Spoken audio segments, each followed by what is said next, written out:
President Trump and Russian President Vladimir Putin met for several hours today to discuss the war in Ukraine.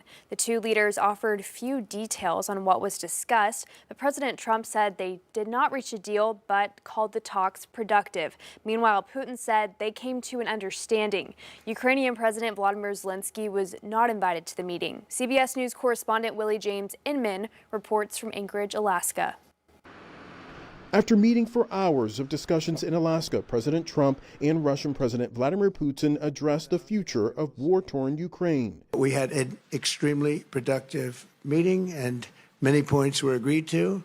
There are just a very few that are left. Putin has seized about 20% of Ukraine's territory. In the war, 400,000 Ukrainians have been killed or wounded, and nearly 1 million Russian soldiers. For President Trump, the meeting in Anchorage is an opportunity to show that he can bring peace after more than 3 years of war between Russia and Ukraine.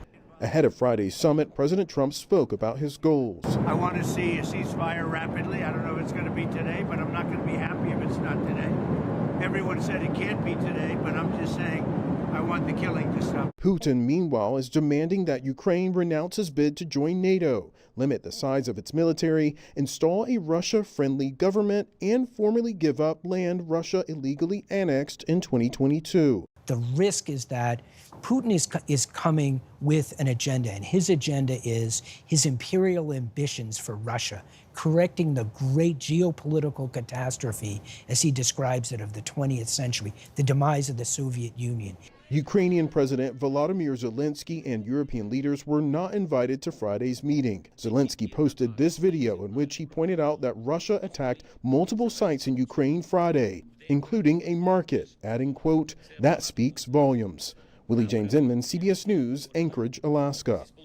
Today, reporters pressed Putin with tough questions, asking why he should be trusted and whether he'll continue targeting civilians. Putin did not respond. Well, we're learning a man from Menah has died after a crash in LaFleur County. This happened on U.S. Highway 59 near Heavener Thursday evening. Oklahoma Highway Patrol says 35-year-old Jonathan Nicholson died in the crash. Another man, also from Menah, driving a separate vehicle, was listed as uninjured. We'll keep you updated with any new information on this right here on 5 News. And a man accused of shooting and killing a woman in Elkins last year now has a trial date. 32-year-old Cade Becton is accused of shooting and killing Anastasia Turner. Last December, Elkins police responded to a possible suicide, but suspicious circumstances then prompted a further investigation. Becton waived his right to an arraignment and pleaded not guilty Thursday. He's set to face a jury in Washington County in October.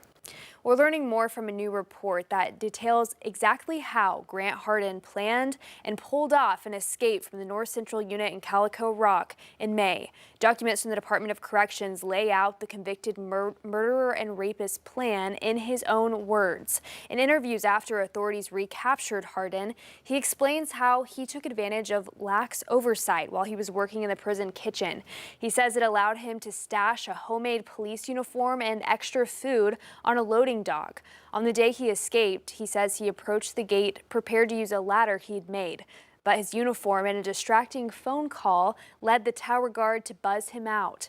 We know now that tower guard and the kitchen supervisor have both been fired. The report also says Harden survived off of water from a nearby creek and eating whatever he could find, including berries, bird eggs, and ants. You can read more about this on our website, 5newsonline.com. Well, Second Amendment rights at state parks are on the minds of state leaders right now. This comes after the Devil's Den double homicide raised some questions about self-defense. At an Arkansas Legislative Council meeting this week, State Senator Terry Rice asked state police about lifting bans in place for most firearms at state parks. Right now, firearms in state parks are mostly restricted, with only a few exceptions. ASP Director Colonel Mike Hager said stricter gun laws do not result in a drop in gun crime, and said in his opinion, more permissive gun laws could help create a safer community. Unfortunately, we do deal with bad people that have weapons, and that's addressed accordingly when we do. But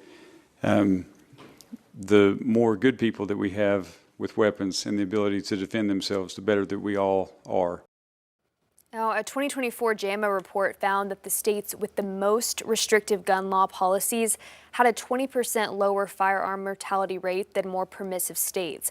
The Center for Gun Violence Solutions at Johns Hopkins ranks Arkansas with the 8th highest overall gun death rate in the country. Well, after 2 weeks, the city of Fort Smith has eased its water restrictions from Phase 2 back to Phase 1.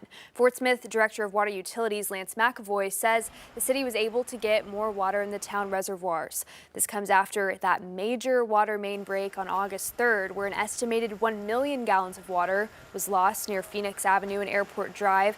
That led to that emergency water conservation. But McAvoy says there are still some restrictions in place. Of course, you're still not allowed to, hose off your driveway and sidewalks.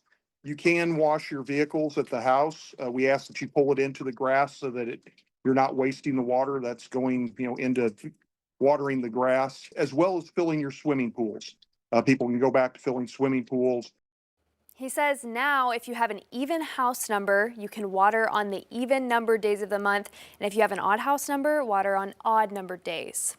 Well, the sports party of the year is wrapping up at Baum-Walker Stadium, where Banana Ball made its first appearance in Fayetteville. Fans showed up as early as 2:30 this afternoon to get in line for that 7 o'clock first pitch, waiting out extreme heat and an unexpected rainfall. But that didn't stop super fans of the Texas Tailgaters and Party Animals from getting excited for tonight's game.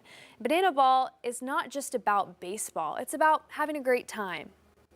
Positive. It's only fun, start to finish. Everyone is in a great mood, just like the atmosphere is just like electric. Everyone's coming here to be fun and silly and happy instead of coming here to, root on a team or like hope your favorite player does good. Like people are coming here just to be immersed in the atmosphere. Later tonight in sports, Alex will break down just how different of a game Banana Ball really is. Well, Springdale native and Party Animals player Blake Benson spent some time today at his former elementary and high school in Springdale. Benson is a Walker Elementary and Harbor High School alum, attending Walker until 3rd grade and Harbor from 2015 until his graduation. He had recently signed a contract to play with the Party Animals, who of course are part of the Banana Ball Championship League. I didn't really think of a dream of playing for the Party Animals or the Bananas until I was in school and my professor said, hey, you should try for the Bananas. I'm like, okay. And I went to the tryout dressed as a Jabberwocky and, turned out really good. They really liked it. And so, yeah, I got to live out my dream, I guess, of being a dancer and a baseball player and impacting lives. The Party Animals take on the Texas Tailgaters one more time tomorrow night, again at Baum-Walker. And the city of Fayetteville has added 3 new food waste collection bins. That brings the total to 8 drop-off sites available 24 hours a day. The goal is to cut down on contamination, often caused by those small stickers you see on produce like apples and bananas. Heather Elsie, an environmental educator with Fayetteville Recycling, says these bins are the only ones of their kind in Arkansas. She also points out when compost ends up in a landfill, it creates harmful gases that pollute the atmosphere. So instead, we collect the food waste, we take it out to our compost site where it's turned into this nutrient-rich compost that we can put in our gardens, and it actually makes stronger plants that actually are able to absorb more carbon from the atmosphere. These new bins are located at the Public Library at Bryce Davis Park and Veterans Memorial Park. And to use them, you'll need an access code, which you can get from a phone number or QR code displayed on the bin. Well, a new mixed-use project could be coming to downtown Corridor in Fayetteville. The Camden Court development was recently introduced by a Fayetteville-based real estate developer. The project would be on the corner of Center Street and Gregg Avenue near the Lower Ramble. It calls for a 3-story, 42-unit apartment building with a parking structure and 1,200 feet of retail space. During a recent commission meeting, city planners said they liked the concept. You can read the full details of the proposal on our website, 5newsonline.com.